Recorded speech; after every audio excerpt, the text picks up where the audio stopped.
halkan waa magaalada Muqdisho ee caasimadda Soomaaliya gaar ahaan waa halka uu ka dhici doono shirka wasiirada arrimaha dibadda ee wadamada IGAD shirkan waxa martigelinaysa sanadkan dalka Soomaaliya waxaana uu noqonayaa muddo 29 sanadood kadib burburkii Soomaaliya kadib markii ay Soomaaliya shirkan ay ku qabato caasimadda Soomaaliya ee Muqdisho maanta waa maalinta qabanqaabada iyo isu diyaarinta shirka wasiirada arrimaha dibadda IGAD inuu ka dhaco magaalada caasimadda ee Muqdisho sidoo kale hotelka waxa ku sugan saraakiisha wasaaradda arrimaha dibadda Soomaaliya oo si hab maamuus leh ugu howlan soo dhaweynta iyo qaabilaadda madaxda ama wasiirada arrimaha dibadda IGAD ee imaanaya hotelkan lagu qabanayo shirkan IGAD waxaana muddo 29 sanadood kadib ay noqonaysaa guul u soo hooyatay dalka Soomaaliya in uu martigeliyo shirka wasiirada arrimaha dibadda ee IGAD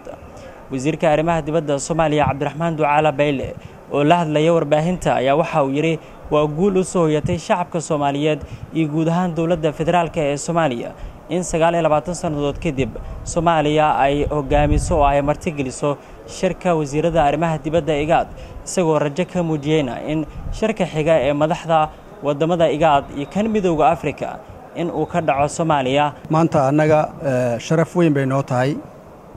in shirka IGAD halkan lagu qabto oo ilaa 7 minister iskugu yimaadaan waxa weeyaan waqtigii ugu horeysay muddo imika 25 sano oo madax heerka wasiiri halkan iskugu yimaadaan oo inta leeg maanta waxaan airport ka soo qaadnay walaalkay Maxamed Ali Yuusuf wasiirka arrimaha dibadda ee dalka Djibouti Republic of Djibouti aan saaxiib ka nahay waxaan aad u soo dhaweynaynaa aadna ugu heelanahay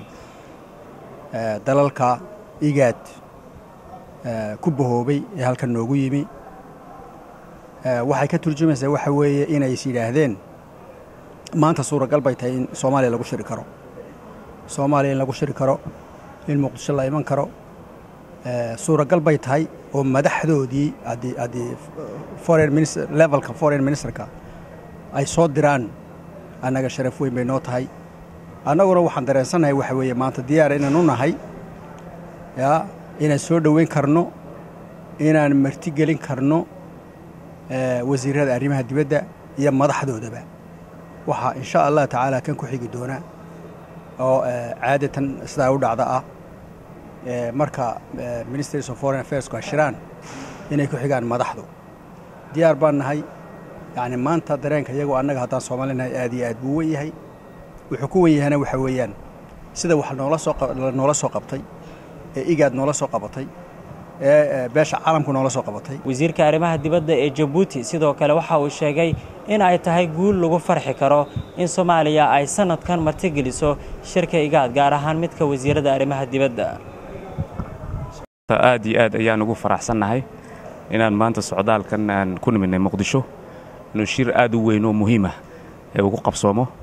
talabaad 2 sano ka hor ayaan imideed Muqdisho waxyaalo badan baa iska bedelay xagga nabadda xagga nabad sugidda dhismaha wadooyinka walka sidii runta Muqdisho iyo Soomaaliya guud ahaan horumarkeegii iyo nabadeedii si fiican bay xukuumadda ku meel gaarku ay wadaa annaguna IGAD haddaan nahay iyo Djibouti dal walaala iyo darisa Soomaaliya ayaan nahay walka waxaan meesha u joognaa inaan muujino isgarabtaaga iyo solidarity loo baahnaa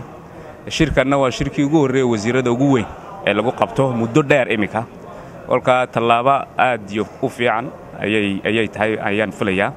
talaabadaasna kulleeyba waxyaalo badan ayay furi doontaa halka diblomaasiyadeed halka siyaasadeed waxaa meel gabagaba maraysa soo dhaweynta iyo habmaamuuska lagu soo dhaweynayo wasiirada arrimaha dibadda ee wadamada IGAD ee maanta soo gaaray magaalada caasimadda ee Muqdisho wasiiradaas oo maalinta berita caasimadda Soomaaliya uga qayb galaya shirka wasiirada arrimaha dibadda ee wadamada IGAD oo muddo 22 sanadood kadib ka dhacaya magaalada Muqdisho sidoo kale caawa wasiirada waxa ay ka qayb gali doonaan xafladda uu sameeyay ama casho sharaf uu sameeyay madaxweynaha Jamhuuriyadda Federaalka ee Soomaaliya Mudane Xasan Sheekh Maxamuud taas oo qayb ka ah soo dhaweynta dawladda federaalka ee Soomaaliya ay ugu talagashay in ay Muqdisho ugu sameyso wasiirada arrimaha dibadda ee wadamada IGAD oo shirkooda berri uu furmayo islamarkaana isla maalinta berrita uu soo gabagaboobi doono shirkaasi. Faysal Muuse Maxamed, SNTV, Muqdisho.